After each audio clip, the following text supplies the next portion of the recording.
Auf den Spuren eines verdrängten Massakers. Ob die UN-Zentrale ihre Flaggen an diesem Wochenende auf Halbmast setzt zum 15. Jahrestag der Massaker von Srebrenica? Wohl kaum, doch die Angehörigen der Opfer fordern, dass die Vereinten Nationen ihre Mitverantwortung an diesem Kriegsverbrechen endlich klar und deutlich anerkennen. Guten Abend bei Kulturzeit.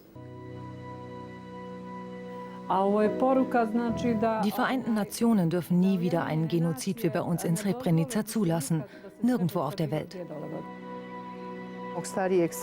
Von meinem älteren Sohn werde ich nur die Hälfte des Körpers beerdigen können. Kopf und Brustkorb fehlen. So habe ich ihn nicht geboren. Ich klammerte mich an meinen Sohn, doch er und mein Mann wurden fortgerissen. Wir verstehen dieses Mahnmal als eine Art Warnung an die UNO, so ist es auch gemeint, an alle zukünftigen Mitarbeiter der UNO, sich dieser gravierenden Sache der Genozide besser anzunehmen. Auf dem Dachboden des Bosnischen Kulturzentrums in Berlin. Der Künstler Philipp Bruch arbeitet an einem kleinen Modell seines Denkmals. Das UN-Logo, gefüllt mit Schuhen, soll später 8 Meter hoch, 16 Meter breit werden. Krankenhäuser, Schulen, Prominente. Ganz Bosnien zieht derzeit seine Schuhe aus. 16.744 Exemplare braucht der Künstler. So viel Schuhpaare wie damals Menschen ermordet wurden. Es ist im Konzept angelegt, dass man dieses Bauwerk fotografiert. Und dass die Fotos das sind, was wehtun soll. Also sozusagen, wo immer die steht. Man wird sie immer fotografieren können und es wird Pressefotos geben. Und wenn sozusagen wieder ein Journalist einen kritischen Bericht über eine UNO-Mission macht, wird es natürlich dann gedruckt. Als die UN in Srebrenica ihre Fahnen hisst und eine Schutzzone errichtet, denken die Menschen, nun sind sie gerettet. Jahrelang waren sie von den Serben eingekesselt, von der Außenwelt abgeschnitten. Auch Hatice Mehmedović und Emina Cemo vertrauten den Vereinten Nationen. 15 Jahre später bringen sie ihre Schuhe, um daran zu erinnern, dass ihre Familien ausgelöscht wurden. Bringst du uns deine Schuhe? Wenn du willst, können wir sie gleich gemeinsam in den Sammelraum bringen. Das sind die Schuhe meines ermordeten Sohnes. Ich habe sie immer bei mir gehabt. Auf meiner Flucht nach Sarajevo, sogar nach Wien habe ich sie mitgenommen. Immer trug ich sie bei mir, weiß auch nicht warum. Aber als ich von dieser Aktion hörte, wusste ich sofort, sie müssen in das Mahnmal. Hier seht ihr meinen Mann Aljo und ganz in der Nähe Remzija, meinen ältesten Sohn.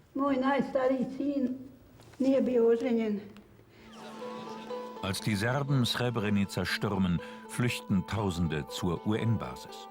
Doch statt zu schützen, liefern die Blauhelmsoldaten die Bosniaken wenig später an die Serben aus. Bereits vor der Basis kommt es zu ersten Erschießungen. Männer und selbst kleine Jungen werden selektiert, von den Frauen getrennt. Die UN schaut tatenlos zu. Ich habe Hunderte von Männern gesehen, alle Flüchtlinge aus Srebrenica. Die Serben nahmen ihnen alles ab, warfen es zur Seite. Die Männer und Jungen standen in Unterhosen da. Sie hatten ihnen die Rucksäcke weggenommen. Überall waren Haufen voller Taschen und Mäntel.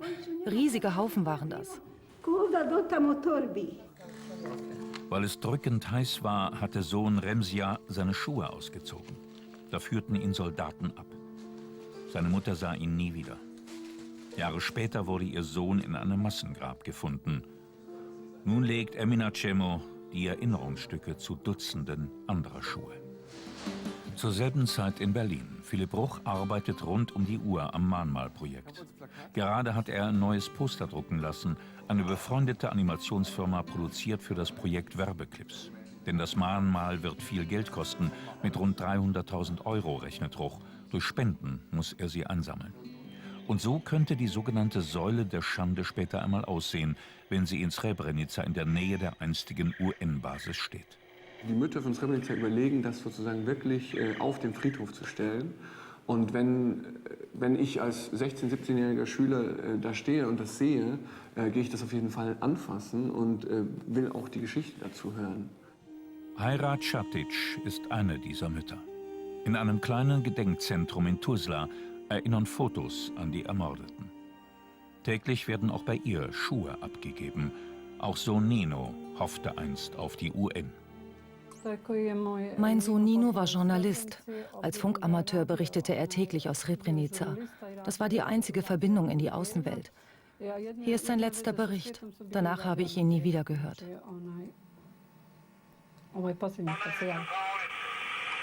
Srebrenica verwandelt sich in ein Schlachthaus. Verwundete und Tote werden unaufhörlich in das völlig überfüllte Krankenhaus gebracht. Es ist unmöglich, die Situation zu beschreiben. In Sekundenabständen werden wir beschossen. Gibt es da draußen in der Welt denn niemanden, der kommen kann, der diese Tragödie sieht? Das Ergebnis der gescheiterten UN-Mission von Srebrenica. Jeder Sack, jede Tüte, ein Mensch. Oft nur wenige Knochen. Über 4000 bisher nicht identifizierte Opfer liegen in einem Kühlhaus in Tuzla. In einem grausamen Puzzle wird zusammengesetzt, was übrig blieb von den Menschen, denen die Blauhelme Schutz versprachen. Auch Schuhe sind dabei. Einige von ihnen sollen später ins Mahnmal. Dies ist ein italienischer Schuh. Hunderte kamen davon mit einem Hilfskonvoi nach Srebrenica. Immer wieder finden wir sie in den Massengräbern. Viele Opfer trugen deshalb ein und dieselben Schuhe, als sie ermordet wurden, sodass sie heute bei der Identifizierung leider nicht weiterhelfen können. Die Welt schickte Schuhe, statt die Menschen zu retten. Der einstige UN-Stützpunkt von Potokari. Hier hätten die Flüchtlinge überleben können, aber der Weltsicherheitsrat verweigerte zusätzliche Truppen, den Blauhelmen vor Ort fehlte die Courage. Und so wurden in nur wenigen Tagen 8.372 Menschen ermordet. Die Mütter von Srebrenica wissen genau, wo das Mahnmal stehen soll. Hier wäre es am besten, dass es jeder sieht. Da hinter diesem Baum über den Gräbern. Wenn die Ausländer kommen, wenn sie alle kommen, dann soll da oben die Säule der Schande stehen, die Schande Europas. Am 11. Juli werden über 700 weitere Opfer beigesetzt. Auch ihre Söhne sind darunter. Philipp Ruch plant am selben Tag, die Schuhe ein erstes Mal in Berlin zu zeigen, vor dem Brandenburger Tor. Die Bosnier, so sagt er, haben ihre Schuhe gegeben. Nun müssen wir das Geld besorgen, damit das Mahnmal der Schande in Srebrenica Wirklichkeit wird.